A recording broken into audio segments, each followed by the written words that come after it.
All right, here we go. Welcome to the deeper dive. No technical problems tonight. We're going to be smooth sailing ahead. Got my man Dan Stratford producing the show. Good to have you back, old fella.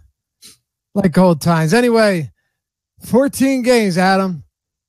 Yes, the baseball season is still happening, believe it or not.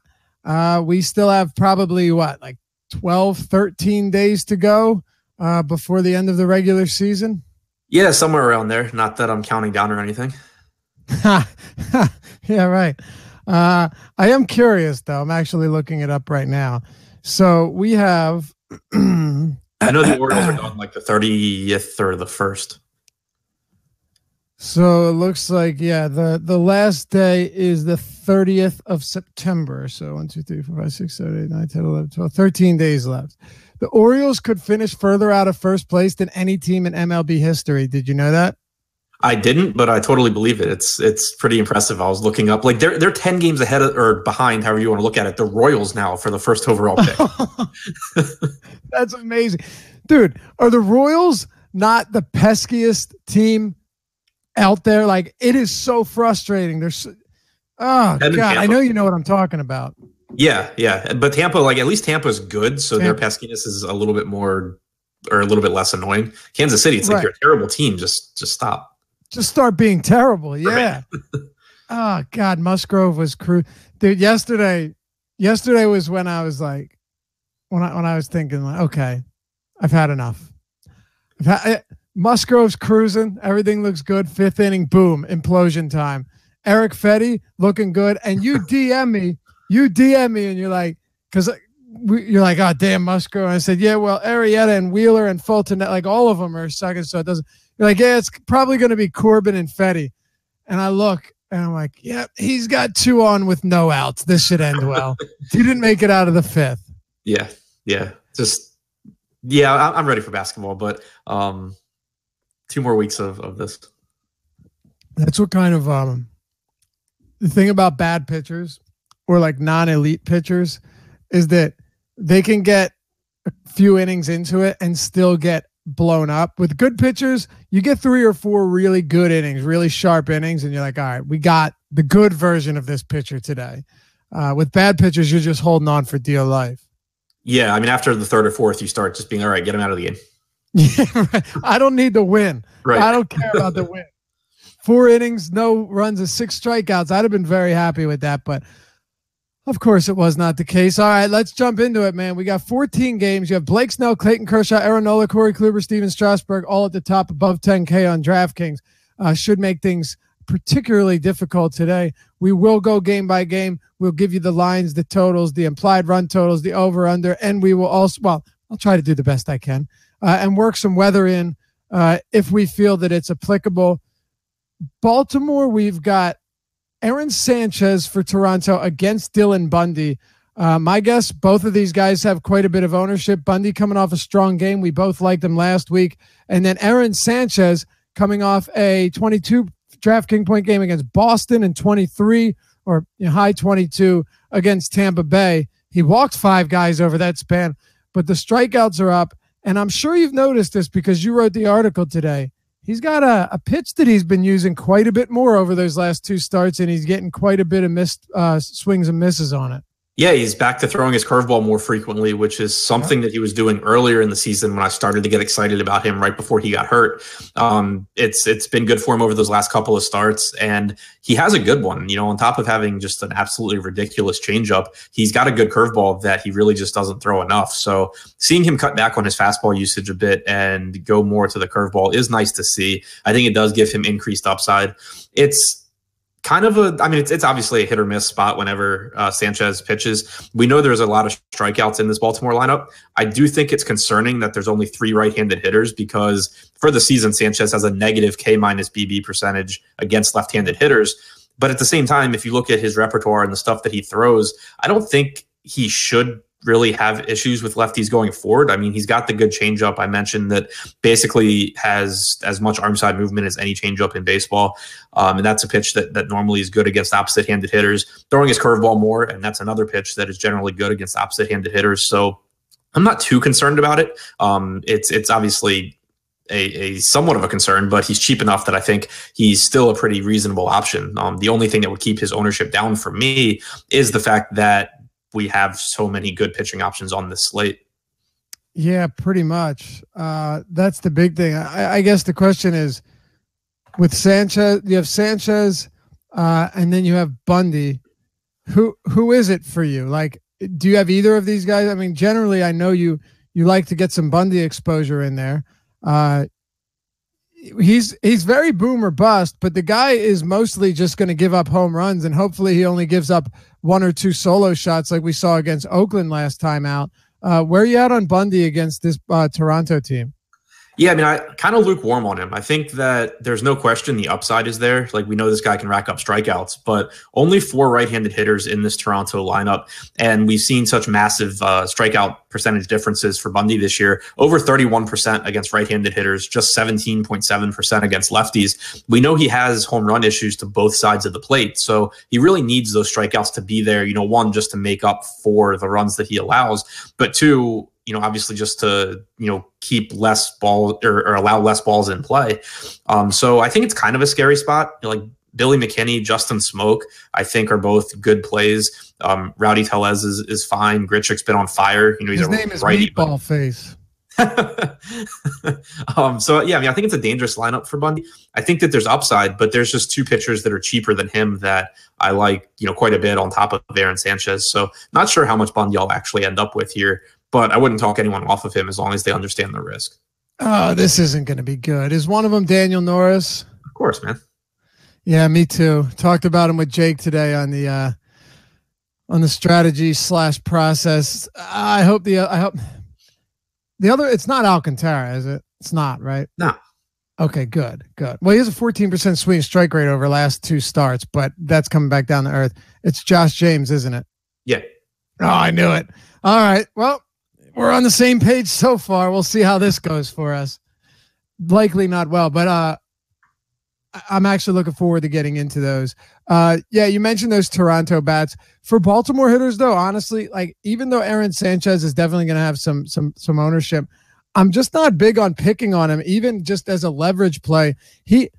Even throughout like his biggest struggles, he has not allowed a lot of power, Adam. Like, it has not been a huge issue for him. Home runs have not, here and there he'll give up those 2 home runs, but more times than not, he's going a full start, no matter how many innings it is, without giving up a home run. So it's hard for me to, even as a leverage play, get on board with Baltimore. Yeah, it becomes more of a stack or a fade spot for me. And that's normally the case against pitchers like Sanchez, that when they struggle, it's with walks and putting guys on base. And it's pretty unusual that he just gets blown up for a bunch of home runs. So most of your upside comes from just having a lineup full of guys getting on base and driving each other in. But yeah, I'm definitely leaning towards Sanchez over Orioles bats. And then it's kind of the opposite for Toronto bats, where, it is a bad Baltimore bullpen and there is, real blow up risk for Bundy, but I think that you can target one-offs from Toronto just as confidently as you can full stack, just because you individual upside if you can land on the guy that hits a home run. Yeah, I think that's a pretty fair take. Let's move on to Taillon and Eric Skoglund. Good base stealing matchup for the Royals. You have Taillon on the mound, Cervelli behind the plate. Taillon been a little bit better this year, but still not particularly strong at holding runners. outside of that, though, he is a good pitcher, and I don't look at him as someone that I'm actively trying to pick on. I don't know. Maybe you have a different opinion here, but outside of that, you do have speed in this Royals lineup. They've showcased it quite a bit recently. And you have the GOAT, Ryan O'Hearn, batting fifth. Obviously the top first baseman in Major League Baseball. So you always got to look out for him. Yeah, I mean, I think on a lot of slates, Taillon will be one of my favorite pitchers here, pitching at home against this Kansas City team that really should not be good. They only have a 3.1 implied run total. But my issue is just, there's so much pitching on this slate. I'm fine leaving Taillon in my player pool just because I think he is a good pitcher. I think it is a pretty decent matchup. But where I can, I would really just like to find the money to get up a little bit to guys like Strasburg and Kluber. And you mentioned the running matchup. It is a good spot for Merrifield, Mondesi, Alex Gordon.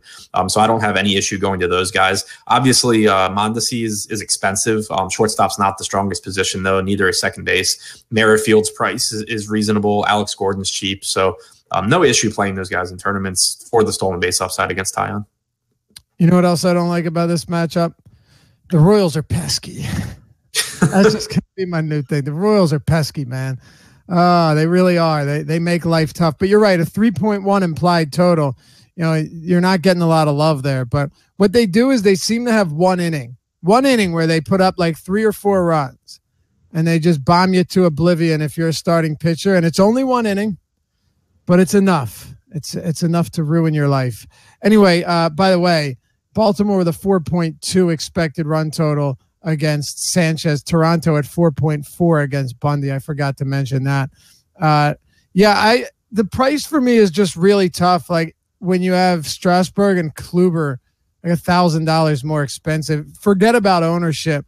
Just in terms of even from a ceiling standpoint.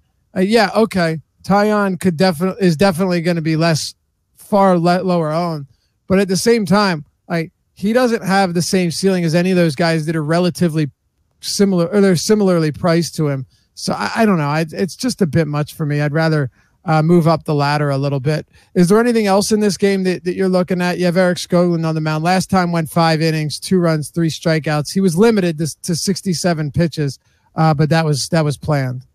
I think you can look to some of the right-handed value here. You have Cervelli at 3,900 behind the plate at a pretty bad catcher spot. Jordan Luplow is only 39. What? How about Pablo? Yeah. I mean, he's okay. He's 4,000 though, and doesn't play a position that I really like. Yeah, that's absurd. That. More of a value, or more of a stack play for me. But Cervelli, Luplow, Osuna, all reasonably priced, especially Osuna at only 3,300.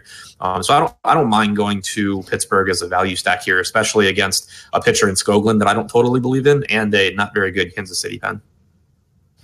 Yeah, more secondary / tertiary plays though.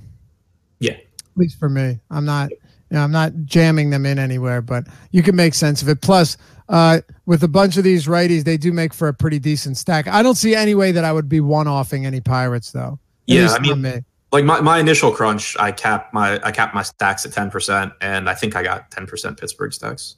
Yeah. Oh, all right. Well, there you have it. I think that sounds about right too. It makes sense there. I did also get maximum amounts of Osuna, Luplow, and Osuna and Luplow. Okay. How much of that is just, what are they priced at? 33 and... Yeah, I mean, it's just the price tags and getting a lot of expensive pitching. Right. Yeah, for sure. It's reasonable. Don't get me wrong. Philly and New York Mets, Aaron Nola and Steven Matz. I mentioned this earlier today, but I do want to point it out again. I think it's important. Aaron Nola had allowed 8 home runs over his first 25 starts. Over his first 27 starts, he's allowed 7 home runs over his last 3. Natural regression is going to happen when you've only allowed 8 home runs in 27 starts. But in a case like this, Adam, I still think, I think he's fine. He's still getting the strikeouts. He's still missing bats.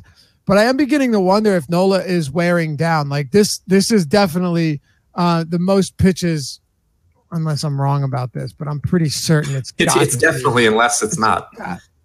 Right? Yeah. He threw 160. I got to be sure. 168 innings last year. He's up to 193 already. So I don't know.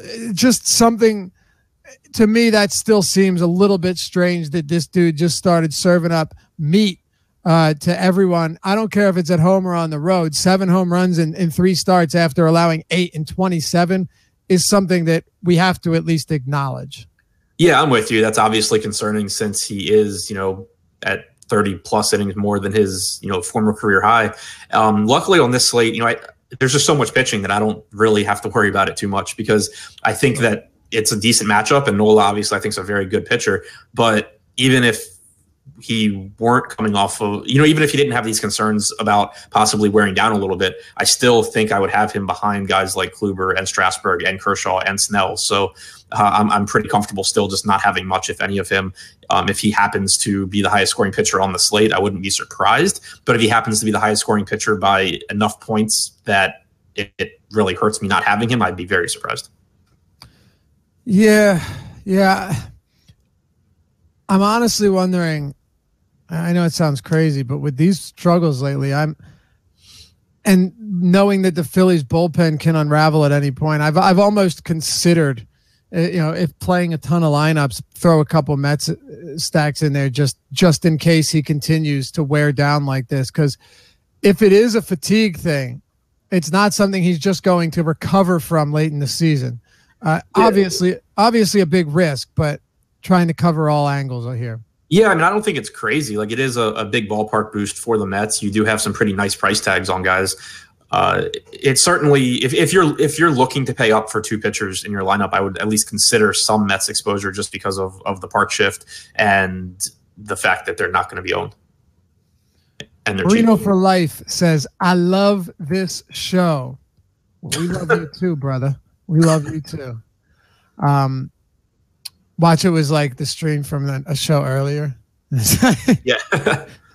No, the chat resets, but I appreciate it, man. Yeah, it's tough for me. Yeah, I wish I had thought about this earlier. I wanted to look up like barreled balls recently to see how many barreled balls we have seen or Nola has allowed recently, to see if that number has changed at all, because it really does feel like recently I don't know. It seems like he's just not the same guy, but maybe I'm wrong. I hope I'm wrong. And I'll probably have a few shares of him, a few lineups with Nola just in case, because he does still have quality upside. But I think you made a good point. Like, it's kind of just a spot to avoid entirely for the most part, because Nola has a lot of good games, but I don't think you're going to get killed by like a 40-point outing from him either.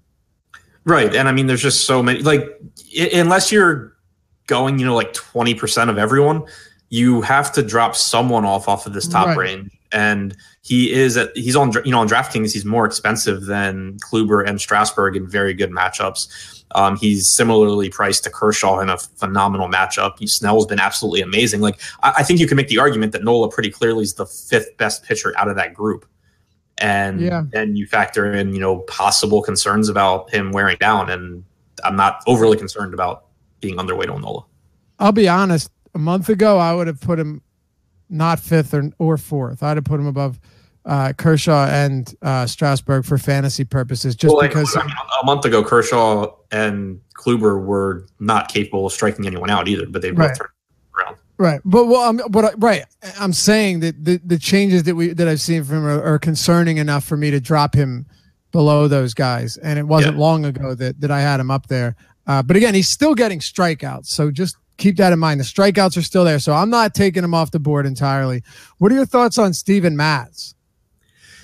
I would have a lot of interest in him if this were a different slate. I do think that he's, a pretty decent pitcher. We've seen him start throwing his slider again, which is something that's come and gone for him over the last couple of years, mostly because of elbow injuries. The strikeouts have been there, but it's not a really appealing price tag. I don't love going to the mid-range on this slate. It just seems like more of a stars and scrubs slate for me at pitcher. It's obviously a park that boosts power.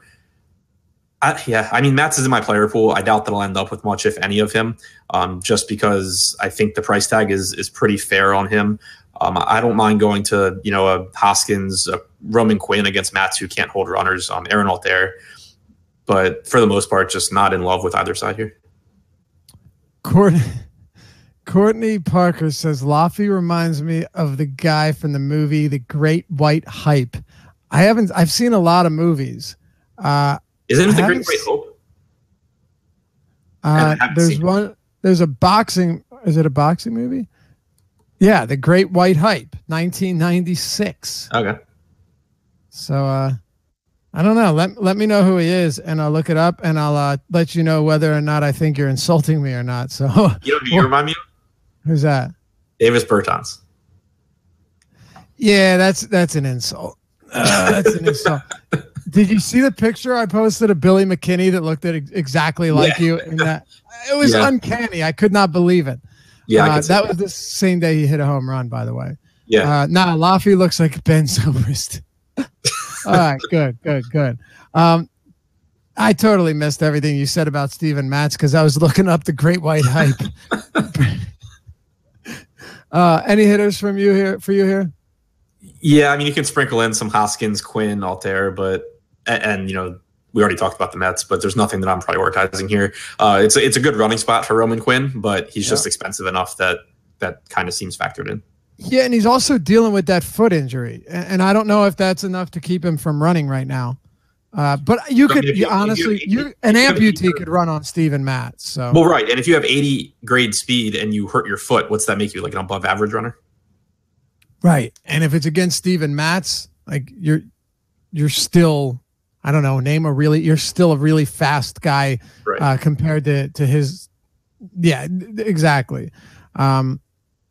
Matz has been better lately, though. He still gives up, like earlier in the year, a lot of power to righties plus the speed. It was really a nice combination, but I'm just not there recently, and Philly hasn't given me much reason to be there either. Yeah, I mean, I think he's finally come around and is living up to the potential that everyone thought he had like 3 years ago. Yeah. Yeah. Meanwhile, the rest of the Mets pitchers are either not with the Mets anymore or not living up to the potential that they. Especially DeGrom and his sub 500 win-loss record. Yeah, right. No, DeGrom obviously excluded from that conversation. He's been outstanding. All right, let's keep it going. Kluber and Carlos Rodon. Kluber right now, according to the awesemo.com ownership projections, which you can get at awesemo.com if you sign up, 33%. Not giving everything away here, but I will tell you that right now on DraftKings, he's the highest projected owned pitcher. And on FanDuel, I would imagine that, well, actually, I can tell you right now, the highest owned projected pitcher is also Corey Kluber at 16%, but he's 12K there. So definitely a significant difference. He's one of those guys that it's like he's so high owned, but at this price point, I can't help but still having interest in him with the strikeout upside he has here. But and I didn't play him last start, so I don't know why I'm going to go to the well now. But I think I'm still going to have some Kluber. Talk to me about where you're at here. Yeah, I'm right there with you, especially on DraftKings because the price tag is just too low. It's obviously a spot against the White Sox where there's a ton of strikeout upside. There is some power if he's, making mistakes, but I think Kluber just, comes out ahead so frequently here. We've seen the strikeout stuff increase lately, averaging almost a 28% strikeout percentage since the start of August. Even in that last start against Tampa Bay, struck out 1/3 of the hitters that he faced, had a swinging strike percentage of 16.4%, had an 800 batting average allowed on balls in play, which obviously is an issue. His velocity across the board seemed fine. Like I said, the swinging strike stuff and strikeout stuff was there. So I'm not concerned about him. And the price tag didn't skyrocket on DraftKings. So I'm going right back to him. On FanDuel, I think he's fine. I will say that I think I like Kershaw a little bit more for a little bit cheaper price tag, and I just think Kershaw is really, really good right now. So I would lean Kershaw there. But yeah, no issue with Kluber, being my highest owned pitcher on DraftKings. Yeah, me neither. Like usually, it's funny. It's weird to say that too on a day where there's like 117 guys above 10K where you can get different, and I don't have any problem with it. But here's the thing. I don't think Kershaw or Strasburg are going to be that much lower owned. Right, that's the thing. I'm not overly concerned about pitcher ownership on this slate, especially at the top. The one exception that I think I would make is if it doesn't look like Blake Snell's going to have ownership, which I think is very possible just because when I ran my first set of baseline projections, he was just not even in the same category as everyone else. And if that's, if everyone's using similar projections and not accounting for ownership, you could see him really low. Obviously, if we're going to get one of these guys at super low ownership, I'd be happy to be overweight on them. But in general, I'm not going to be like, oh, Kluber shouldn't be 30% owned here. Like I'm fading him to play 20% owned Strasburg or whatever the case is. I just think that outside of maybe Blake Snell, these guys probably all come in pretty close to each other. All right. Yeah, and I agree. I think Snell will be the one that is the lowest of all of them. Definitely lower than Nola for sure as well. Like Nola, I don't think he'll be crazy high owned, but definitely Snell should be the lowest. Plus, he's the most expensive. So all of that seems to make plenty of sense. I like him. If you get burned, you get burned. But at that like Kluber, this specific matchup is just simply too cheap. It's really that simple. Cleveland bats against Rodon. So we know two things, Adam. We know one, that he's not good at holding runners, and Narvaez is behind the plate, so it's still better than having like a Kevin Smith or Wellington Castillo, but still a pretty solid base running matchup. Edwin Encarnacion remains out. You have Lindor, Brantley, Ramirez, Yandy Diaz, Donaldson, Cabrera, Alonso, Gomes, and Kipnis cleaning up or rounding out this lineup. Where do you stand on predictably expensive Cleveland bats? Yeah, not that interested. I wrote up Jose Ramirez and Francisco Lindor today just because they do have that stolen base upside against Carlos Rodon, but purely tournament upside plays for me. I mean, from a point per dollar perspective, I just don't see getting there because Rodon is good. And we've talked about it before. He's someone that if you look at XFIP and stuff that we used as advanced stats, maybe a year or two ago, it looks like he is due for a ton of regression. But if you look at some newer stats that are now available that do a better job of factoring in balls in play instead of the quality of contact on balls in play, instead of just adjusting everything to league average numbers, you see that Carlos Rodon really hasn't been getting all that lucky. He really is good as a pitcher, and he also has had a ton of tough matchups. Not that this isn't a tough matchup. I'm not looking to play Rodon. It's just that he's a good and not all that interested in paying elevated price tags for hitters against him unless it's to be a little bit contrarian in tournaments and just get the upside of having one of the best hitters in baseball in a good running matchup like Ramirez. Yeah, if I'm going anywhere, it's Lindor or Ramirez, but I don't think you prioritize either of them. So let's move on then. Let's talk Detroit and Minnesota. Odorizzi and Daniel Norris. Odorizzi was a really good contrarian, leverage type play last week, but he was also 5,500. Now you're seeing his price jump $2,500 on DraftKings, marked up big time. But Daniel Norris remains 5,400, still very cheap, has a 14% swinging strike rate against righties, and you have 1, 2, 3, 4, 5. You have 7 righties in this lineup, with Joe Mauer and Jake Cave being your only left-handed bats to speak of. Yeah, I have plenty of interest in Norris, as we alluded to earlier in the show. Yeah, I love Daniel Norris here. Had 3 really, really difficult matchups since coming back from the disabled list. Faced the Yankees, faced the Cardinals, and faced Houston. Was good in the start against the Yankees, was very good against the Cardinals with the exception of Marcell Ozuna taking him deep twice, and then got off to a decent start against Houston before, pretty predictably running into trouble against that lineup. This is just so far and away the easiest matchup he's had since coming back. You really just don't have much to worry about in this lineup. You have a ton of strikeouts with Miguel Sano, Tyler Austin, John Field, all in this lineup. Chris Jimenez in there as well. There's just so much upside for him at a rock bottom price. He has 4 different pitches that, albeit in a small sample size this year, have double-digit swinging strike percentages against right-handed hitters. In those first couple of starts, or especially the start against the Yankees, he actually had increased the usage of his secondary pitches as well. His curveball is really, really good when he actually throws it. So it's just, it's a guy who I think is more talented than his price tag. I think it's the best matchup we've seen from him for a while. And not that I'm overly concerned about ownership on this slate, but I do think he comes in as probably one of the lower owned SP2 options, just because Minnesota does have a 4.3 implied run total, and because I think that people will go to Josh James for cheaper. I really like Daniel Norris here. So do I. Obviously, there's some risk associated with playing him here. You're not playing a guy that's like has a lot of blow up risk and no strikeout upside. He has some blow up risk, but I don't think he has. So, okay, here's the biggest thing for me, Adam. He's not exactly the most efficient pitcher, but he also hasn't had the best matchups, as you pointed out. So at least I know that this guy could go 5 innings and give me 7 strikeouts, maybe 8 strikeouts. And at that price, it's well worth it. So, yeah. And I mean, since in those 3 starts since coming back, obviously it's hard to really draw conclusions from them, but he's allowed a 4.25 expected WOBA to righties. That's obviously concerning, but when you consider who the righties were, that's also not completely unexpected. But he also has that 13.1% swinging strike percentage, and at a rock bottom price tag for his talent level, I'm more than happy to take my chances that he can get out, these Minnesota hitters. Yeah, you're damn right. He's a good play. I don't want to play Odorizzi though. No, I don't know about you. Maybe you do. No, I mean, I like the matchup for him, but on this slate, I just don't see getting there. I do think Kristen Stewart's a good high upside value option. Nobody plays him because nobody knows who he is, but former first-round pick in 2015, 65 grade raw power, 50-60 game power, projected by Steamer to have a 198 ISO and a 330 WOBA with a 108 WRC+.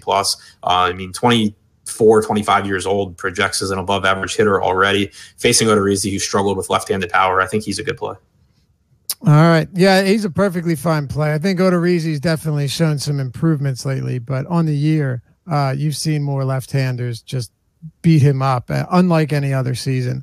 All right, Washington and Miami, Steven Strasburg, Sandy Alcantara. Last 2 starts. He's only made 3. He made 1 earlier or late in June and then 2 in September. 14% swinging strike rate in both, but I'd caution you not to buy into that. This guy has never been a strikeout pitcher, and I don't really see him doing anything particularly different here. But you have Strasburg at 10,200 over there on DraftKings. On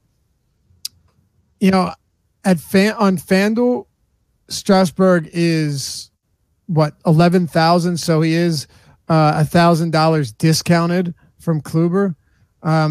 Coming off easily his best start since returning from the disabled list. He really looked sharp. His velocity was not up, but he's just getting really good swing and miss stuff on those breaking pitches and or just the off-speed stuff, and it's working for him, Adam. So here he is tonight at Marlins Park against Miami.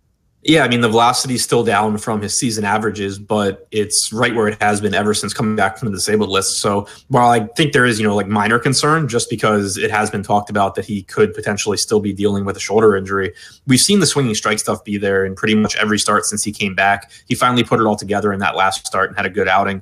And then now you have this Miami team that just isn't very good in a very good park for pitchers. Peter O'Brien, again, in the lineup, who he's a power hitter, but he strikes out a ton. Lewis Brinson brings a ton of strikeout upside as well. It's just, I think it's a good spot for Strasburg. I prefer him on DraftKings at 10,200 to FanDuel. I still prefer Kluber over Strasburg on DraftKings, though. But I think it's, a good play against Miami in this park. And then on the other side, I don't have a ton of interest in Washington one-offs. I do think it's a high upside stack just because Alcantara is a guy who can struggle with his control. He can put a lot of guys on base, and it's not a good Miami bullpen behind him. So there's certainly upside for this team as a whole to just go off here. But as far as one-offs go, nobody really stands out as my favorite play at their position. Yeah, me neither. Jim says, really appreciate you guys getting help from you for a while, assuming he's talking about us. We appreciate you too, Jim. Strasburg's stuff does look fine, though. He's still probably a little bit too cheap. I mean, I don't think Strasburg's a 12K pitcher, right? But I think he's a little too cheap on DraftKings. On FanDuel, though, it's different for me. So just to break, we already broke the pricing down on DraftKings, but On FanDuel, Adam, you got Corey Kluber at 12K, Snell 11.7, Kershaw 11.5, Strasburg 11, and Nola 10.7. So the order is mixed up a little bit. Whereas on DraftKings, Kluber is, not the highest price. He's the 4th highest priced, and Strasburg is the 5th highest priced. So it's definitely mixed up. I think Strasburg's value is I'd say pretty equal on both sites, just from a salary standpoint, but probably better overall on DraftKings compared to him being cheaper than all of the other 4 guys. Right. Yeah. I mean, on DraftKings, if I can find the money for Kluber, I'd rather do that. On FanDuel, if I can find the money for Kershaw, I'd rather do that. But either way, like, I'm more than happy to play him if he ends up in my lineup. If I can't find that 500 on FanDuel for Kershaw, I'm not going to be upset that I have Strasburg. Right. Exactly. And I'd rather play him than Nola, even on FanDuel. Right. Yeah, it makes sense. I think we can move on from this one then. For Washington, it's kind of a boom or bust spot, and I think they'll be very, very overlooked, especially with Alcantara looking good in each of his last 2 starts. Atlanta and St. Louis at SunTrust. Anibal, the Animal Sanchez, and Austin Gomber. We hit that one on the head last week. He certainly came back down to earth. 3 innings, 9 hits, 7 runs. I'm not saying that's what we should expect from Gomber every 5 days, but I definitely don't think he's the guy that was getting no swinging strikes, not a lot of ground balls, and a lot of hard contact, and still escaping unscathed. I think this is a very, very pedestrian lefty, league average at best. So worth keeping in mind. But with Anibal Sanchez, he's been pretty decent. But once again, Adam, the SP2 conversation comes into play, where I don't think I need to go all the way up there for him when there are other guys that are cheaper that probably have a similar downside and a similar ceiling.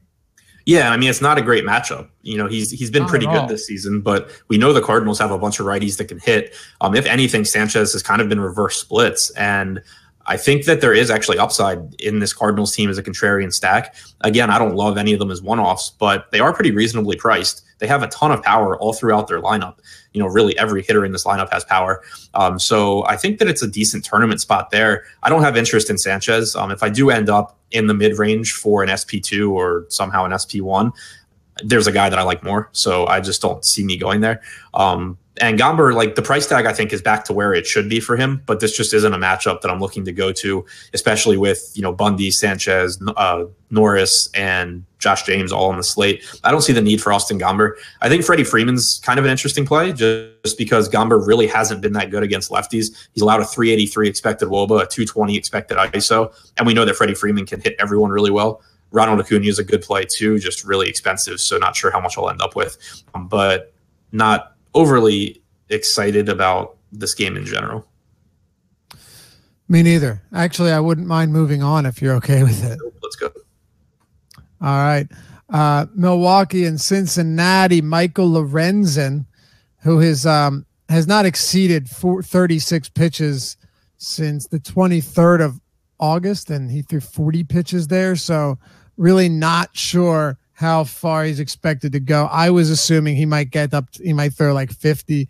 And then Chase, I give up a lot of home runs to righties at home. Anderson is facing the Cincinnati squad that, overpriced in many areas, but there's also no Eugenio Suarez, which sucks. And it's a pretty awful lineup. I was really, entertaining the idea of stacking this team, but Suarez is out of the lineup, and it doesn't do a whole lot for me. The Mason Williams and Brandon Dixons and Phil Irvins of this world. Maybe you have a different take. No, I mean, I have no issue going to Chase Anderson here. Other than that, I prefer Norris. I think actually Anderson kind of with this lineup maybe even jumps ahead of Dylan Bundy for me. You just have no right-handed power here. Granted, it's tough to strike a lot of these guys out, but it's just a really reasonable price tag. I would put Anderson right in the conversation with Bundy and with Aaron Sanchez as far as, SP2s that I don't feel completely confident in. There's issues with them, and I prefer Daniel Norris to them. But if I'm playing a bunch of lineups and, I have some Chase Anderson exposure, I'd be fine with that.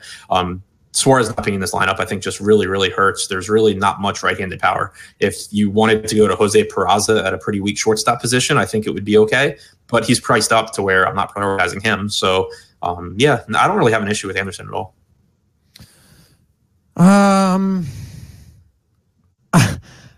Oh God, I don't know. I look at that lineup and it is not very appealing at all. But man, his problems with the long ball at home have been just miserable. I think he's allowing more than 2 home runs per 9 to lefties and righties at home. I never play this guy at home. Maybe you'll have better luck than I do though. But it's kind of funny. Like the last decent performance at home that he had was against Cincinnati. So hey, maybe you're on to something. I don't know. I mean, to put it in the context, like I have projected for around 18 fantasy points on DraftKings, but I also have Daniel Norris projected for the same. I have Aaron Sanchez projected for around 17. I have Bundy projected for like 19. So he's just a guy in that group where I think he's a fine play, but I'm not prioritizing him really over anyone else. Milwaukee bats. So first of all, Christian Yelich is just a baseball god. He hit the cycle for the second time in less than a month. I heard someone say it should be called the bicycle, which I thought was really stupid and funny at the same time. Christian Yelich is a straight beast, and all he does is rake. And he's honestly, I don't have a problem paying for this guy when it's a good enough spot. And yesterday it was. What about today? And what about the rest of this team that you're not going to get at a discount? Yeah, I mean, I really like him if you can afford him. I still think he's one of the best guys to pay up for, and regardless of position, he's just been so good this season, especially at home. He's really benefited from getting out of Miami. Has an ISO above 300, a WOBA above 400 against right-handed pitching in Miller Park. Michael Lorenzen, is a decent arm. Like he's talented, but he's not stretched out. He has been a reliever pretty much all season long, like you said. Only 2 lefties in the Cincinnati bullpen, I believe, with Wandy Peralta and Amir Garrett. So. Not going to be super easy for the Reds to match up with Yelich, multiple times throughout the game. And he's just such a good hitter that I'm fine with him. At that price tag, clearly not a must play, like no hitter at that price tag is. But as far as, tournament guys with upside that I'm trying to get into my lineups, I think that he's towards the top of the list. Yeah. Yeah. I mean, if you're stacking Milwaukee, find ways to get Yelich into your lineups. It's simple as that. And there are cheap enough pitchers to make it work. So, it's really more of there are ways to get him into lineups that won't be that difficult, Yeah, for sure. Yeah, I mean, I think this slate's pretty wide open in what you can do. It is. But let's talk about Tampa Bay and Texas, because they disappointed yesterday. Ji-Man Choi was, one of the only few guys to give us quality numbers. He homered later in that game. Thank God. I mean, seriously, because I think he was my highest owned Ray, and I'm like, I had a lot of Rays stacks too. So, needless to say, they could have done a lot more. But yeah, back in the same spot here, Adam. Not only that, but for the second straight day, the Tampa Bay Rays have the highest implied run total on the slate. So that's saying something. Probably a little bit, I don't know. Little over aggressive there with the 5.6, 5.7 total, but hey, it is Giovanni Gallardo, and he's not good. And then he's got sub 7% swinging strike rates against lefties and righties. He gets no missed bats. He's not like extreme ground ball pitcher. He's pitching at Globe Life Park. I mean, it is still a good spot for the Rays, and it's 92 degrees at Globe Life. Yeah, I'm fine going right back to Tampa Bay. I mean, Gallardo's not a pitcher that I'm afraid of. He pitches to contact. It's obviously a huge park upgrade for Tampa Bay. Austin Bibbins-Dirks hasn't pitched in a while, so if he's the long guy, then that's really good. Same with Matt Moore. There's upside throughout the game. It's the same risk as yesterday in that most of these guys aren't very good hitters, or at least they're not consistent hitters, but they do have upside. You have Brandon Lau hitting 5th again at a really reasonable price tag, which is nice. Ji-Man Choi's price tag is appealing. Tommy Phan's expensive, but he is a really good hitter. So yeah, I don't mind going back to Tampa. It's just, that again, they're kind of price prohibitive for how talented they actually are as hitters. Not sure where we'll see their ownership after they let everyone down yesterday. But if they were to come in at like 20% owned again on this slate, I wouldn't really be that interested. But I kind of assume they won't, since it's a bigger slate and they disappointed yesterday. I'm guessing they'll still be pretty popular. Just all things considered. The high run total, Yvonne Gallardo, good park, no cores. I think you'll still see a decent amount. Probably not as much as yesterday, though. In terms of preferred bats, I think Adames is fine at shortstop. I really don't mind him at all. And then it's really the same guys you were dealing with yesterday, right? I mean, Wendell's leading off, so that does help him, but Malik Smith not in the lineup. Tommy Pham moved to the cleanup spot. Matt Duffy batting second. CJ Cron batting sixth. Brandon Lau batting fifth. And then Kiermaier seventh. Willy Adames is eighth, though, which really knocks his value down when his prices come up. This lineup is actually considerably different than it was yesterday to begin with, Adam. Yeah, it's just, I think it's kind of an ugly lineup to stack. Like, I would rather just go to like Ji-Man Choi, Lau, Pham, Crone if you wanted to. It like the power bats as one-offs instead of full stacking them. I think that's kind of a way you can probably be a little bit contrarian too. I hadn't looked at it until right now, and it definitely turned me off a little bit. Blake Snell, talk to me about Snell because he's just been an absolute monster. There aren't really many bad things you can say about this guy, especially over the last couple months. No, I mean, he's been nothing short of phenomenal, and he doesn't even really have drastic splits outside of Tropicana Field, which is something that we normally have to deal with Tampa pitchers because it's such a good pitcher's park. He's been really good everywhere. A little bit higher WOBA allowed outside of Tropicana, but strikeout percentage above 30% in, home and away. And this is just a really ugly Texas lineup. I mean, Delino DeShields at the top is a walking strikeout. Torino strikes out a lot. Rua strikes out a ton. Hanser Alberto isn't someone that I'm concerned about at the bottom. It's a pretty good spot for Snell, I think. As far as optimal plays go, I can't get there just because he's more expensive than all these other good pitchers that we've talked about. But I think that's what makes him appealing in tournaments and makes him someone that I kind of do want to force into my lineups just because he can really easily be the highest scorer on the slate. And I think he comes in at lower ownership than all the other guys that are cheaper. So if you're just using an optimizer and looking at projections, he's not really going to pop for you, but the ceiling's just as high as everyone else. And I think that he does go a bit under him. Yeah, so do I. Plus, similarly to like Glasnow, yeah. Well, here's the difference. No, there are similarities, and this is why I'll explain it. Glasnow yesterday was a pretty appealing pivot off of Arrieta because you knew the ownership would be not even close, like way, way, way different, right? And we ended up getting 6 scoreless, 6 strikeouts in the win. Good start from Glasnow.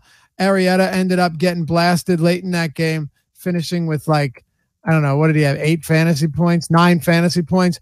But today, yes, Snell is marked up significantly from any of the, or from Glasnow, but he's also like a natural pivot from all of the other guys that are going to be high priced, whether it be Kershaw or Strasburg or Kluber. So I think there are definite similarities here. It's just you'd be paying up for Snell as your SP1, where Glasnow was your SP2. Yeah, exactly. All right.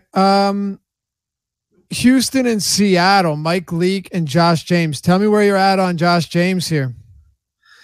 I think he's the SP2 in cash games on DraftKings because he's only $4,000, and it's just so tough for a pitcher to let you down at that price. He does have really good stuff, has a fastball that exceeds 100 miles an hour, struck out about 35.5% of hitters at AAA this season. In his very strikeout stuff. It's nasty. Yeah, I mean, in his very small, like 10-inning sample size with Houston, he struck out about 40% of hitters.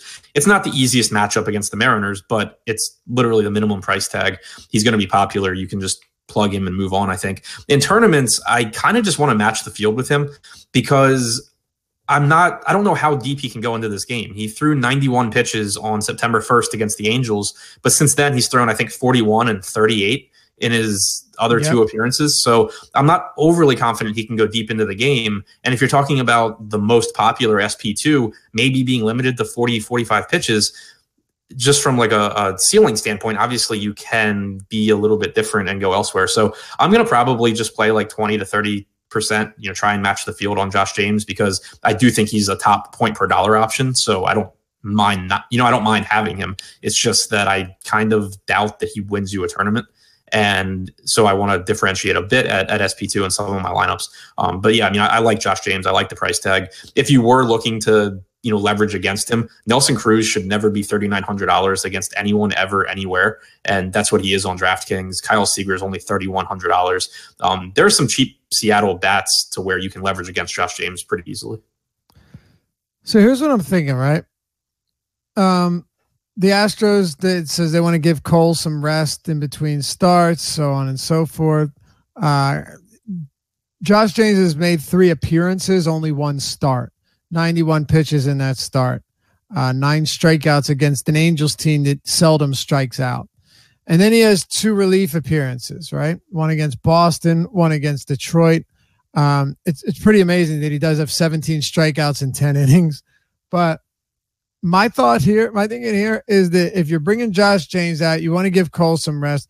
You probably don't want to tax the bullpen too bad either. I'm thinking that since this is a start and not a relief outing like each of his last 2, I think you're going to see him up around 75, 80 pitches. I could be completely wrong. I could be completely off here. But I really wouldn't be surprised if he gets like a decent amount of work and not just 40 to 45 pitches. Like, I'd be very surprised if he threw under 50 pitches unless he's getting lit up.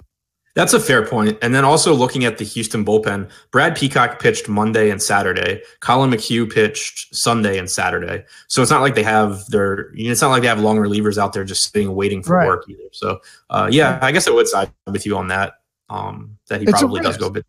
No doubt. Yeah. Like, it's a risk, but once again, similar to Norris, but even to a greater extent with Josh James, is there blow up risk? Well, I'm sure there is. We don't know a ton about this guy in terms of his major league success because he's only pitched 10 innings, but at 4K, does he have the potential to just go like nuclear at that salary? Yeah. if he threw 5 innings on 75 pitches and gave you like 8 or 9 strikeouts, you're absolutely golden. So yes, I'm willing to take the risk, but don't come crying to us if he only throws 3 innings, 4 innings. This is all speculation. If you're not risk averse and you're willing to throw some darts at high upside options, Josh James is your guy for sure. Yeah, and I really don't think he's that risky because of the ownership he's going to have. I mean, it's not like you're out on a limb by yourself, and if this guy crashes and burns, you're dead. Like, he's going to be popular. And even I kind of manually dropped his projection in my stuff just to try and account for the fact that I'm not completely sure how many pitches he throws. And even then, he comes out as my top point per dollar pitcher. So I just think it's, pretty clearly a good spot. The only reason to consider getting away from him is possible ownership. We had his ownership projected higher earlier. Now it's down to 8% on DraftKings right now, projected ownership. No way. Yeah, below Daniel Norris, below Dylan Bundy. I'm just telling you what it is. Yeah. No, I mean, I'd be shocked if that happens. Yeah, me too. I think it'll be around like 15%. I was thinking up around like probably 20-ish. I think the last 2 games and the pitches will scare people off, but we'll see. We'll see. Definitely pay attention to that. Arizona and Chicago. Yeah, Matt Hendriks and Mike Montgomery. Go ahead. Run with this one, Adam. Not a ton. Some one-offs from this one I think are good. Daniel Murphy at a weak second base position. Chris Bryant, Javi Baez, really 1 through 4 from the Cubs I think are fine. Andriesi's not a bad pitcher. He's not entirely stretched out either, though. He is someone that has struggled with right-handed power at times, which makes me interested in Bryant and Baez. And then on the other side, Mike Montgomery is not an overpowering pitcher. He struck out about 13.5% of righties this year.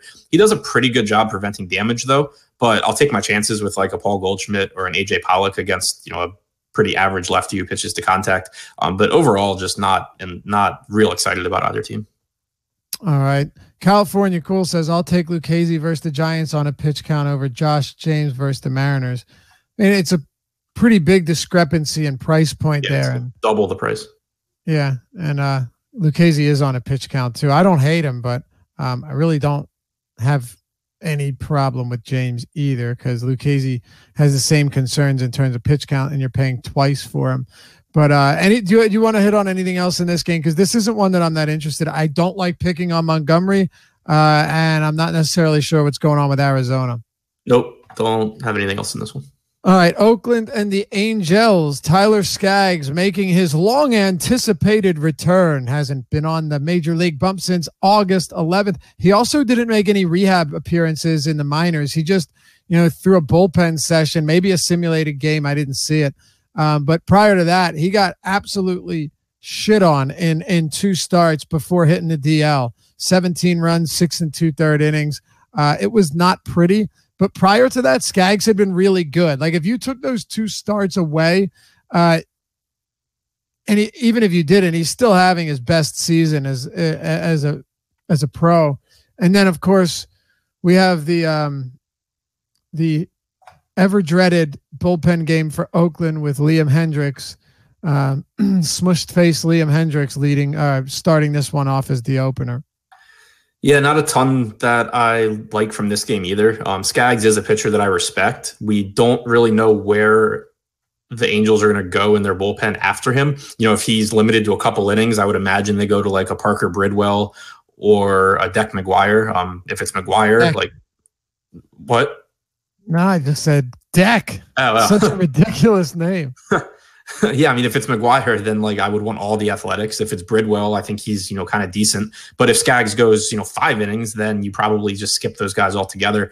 So I guess I'm more on the side of either stack or fade Oakland because we don't really know what to expect from Skaggs or the bullpen, and there's certainly upside if it goes south. And then I assume it's going to be Daniel Mangden coming in after Hendriks, who I think is a pretty decent pitcher. I'm never going to say not to play Mike Trout or Ohtani, but it's not the greatest spot, and they are both very, very expensive in a park that isn't really conducive to hitting. So not a whole lot that I really like from this one either. Yeah, Jake and I discussed it earlier today, this morning, and Oakland does 100% feel like a stack or fade spot because if Skaggs has got it working, and it really was that he was just dealing with injuries when he got lit up in those 2 starts, then it's not a spot you really want to pick on him with. He has done a very good job of limiting power outside of those 2 games. I mean, all season long, Skaggs, had been brilliant in that regard. So I don't think it's just a layup spot for Oakland either, Adam. If Skaggs is back to his form, his early season form, or even mid-season form, it's not going to be a cupcake matchup where they just rip home run after home run against him. So I think it's at least worth acknowledging that.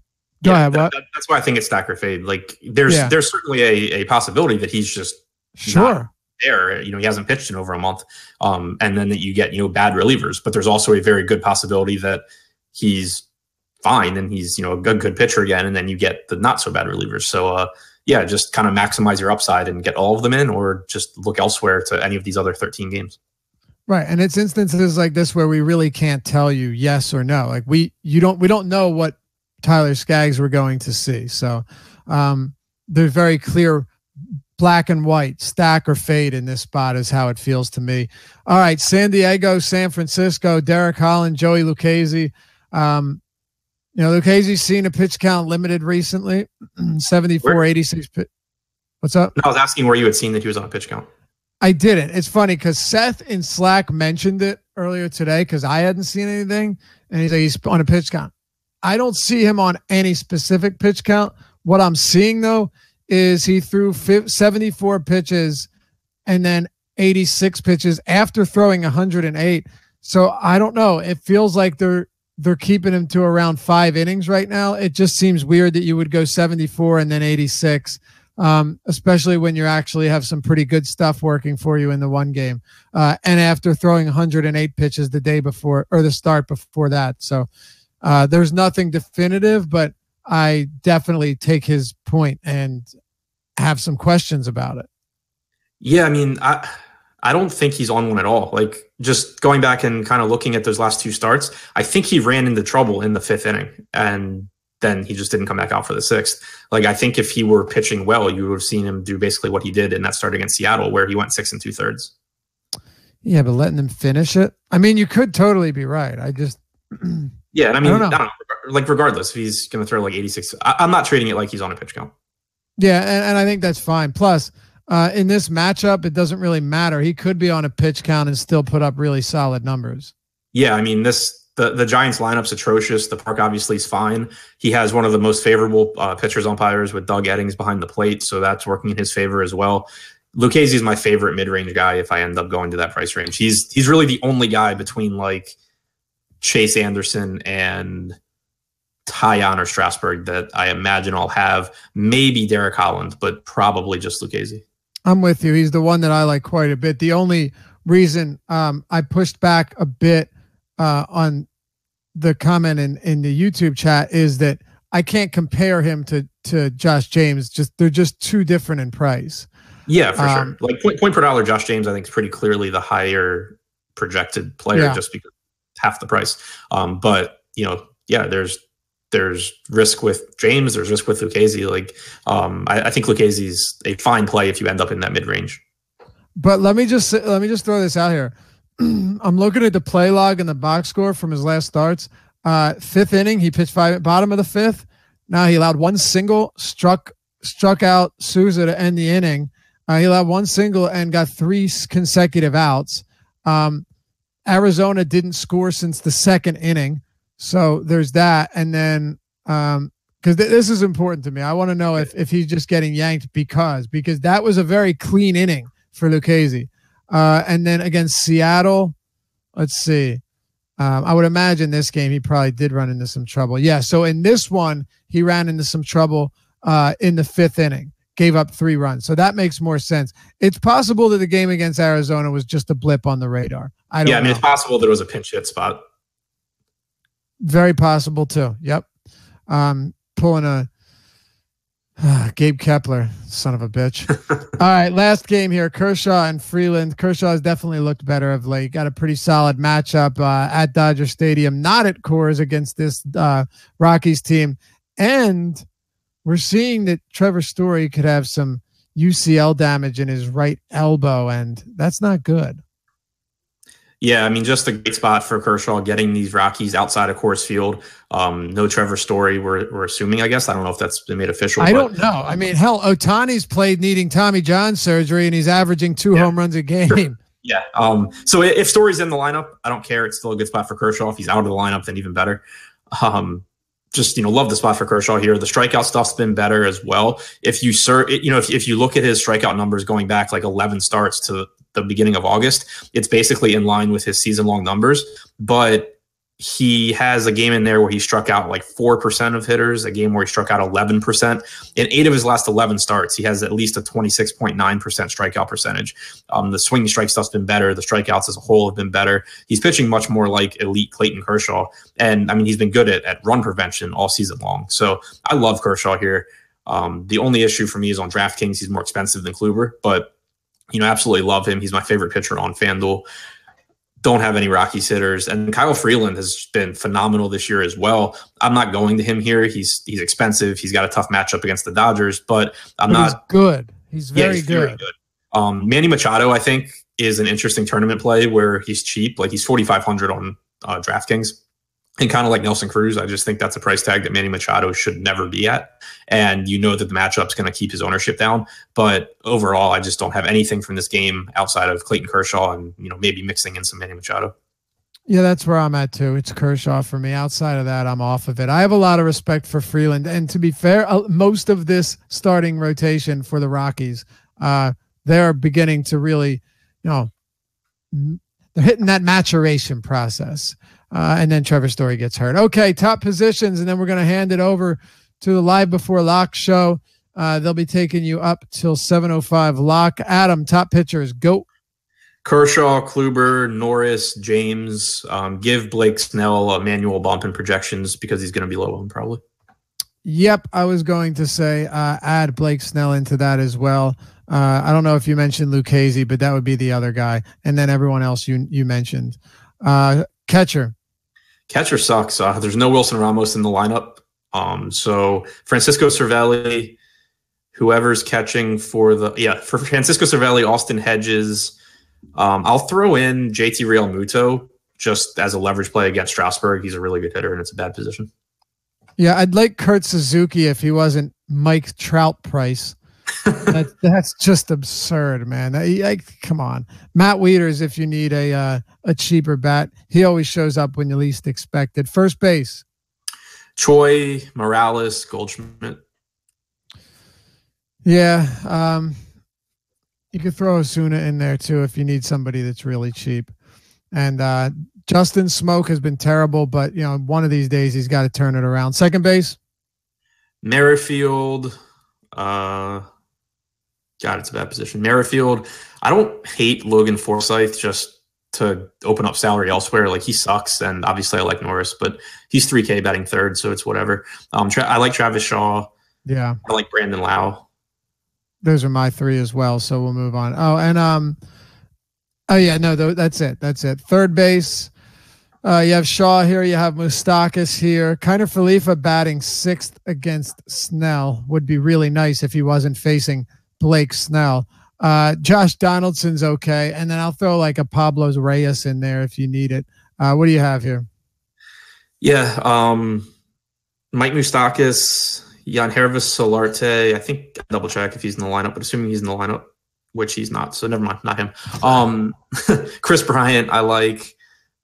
I said Moustakas, and I think Matt Chapman's a little too cheap at 4,200. All right, shortstop. Marwin Gonzalez, Manny Machado, Francisco Lindor if you have the money. Elvis Andrus isn't the craziest punt at just 3,300. All right, what do you have at outfield? We'll close this out. Hoskins, Franmil Reyes, Jose Osuna for value, Hunter Renfroe, Christian Yelich, Chris Davis, Tommy Pham, Ronald Acuna, McKinney. All right, we're running late. Give me your top stacks, Adam. Tampa Bay, Milwaukee. I like, obviously like Oakland as a full stack. Toronto, Pittsburgh, I guess, because they're cheap.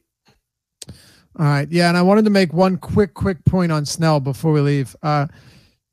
This matchup for him actually profiles really, really well. The Rangers have a good amount of power against lefties, but if you really dig into it, almost all of their power against lefties surprisingly comes from left-handed bats. You don't have Gallo, but Mazzara is one of them. Gallo is another one. If you look at righties versus left-handed pitchers, Rangers are one of the lowest isolated slugging teams in the league. They just don't have a lot of power from the right side of the plate, whether it be Andrews or Beltre or Kiner Falefa. Chirinos has some, but not a lot here. And Snell has been basically unhittable against lefties anyway. So willing to take the risk here, and he'll be way lower owned than everyone else. That'll do it for us. Thanks for tuning in to the Deeper Dive. We'll be back with you tomorrow. Until then, stick around for the Live After Lock show, taking you up till 7:05 Eastern time. Good luck.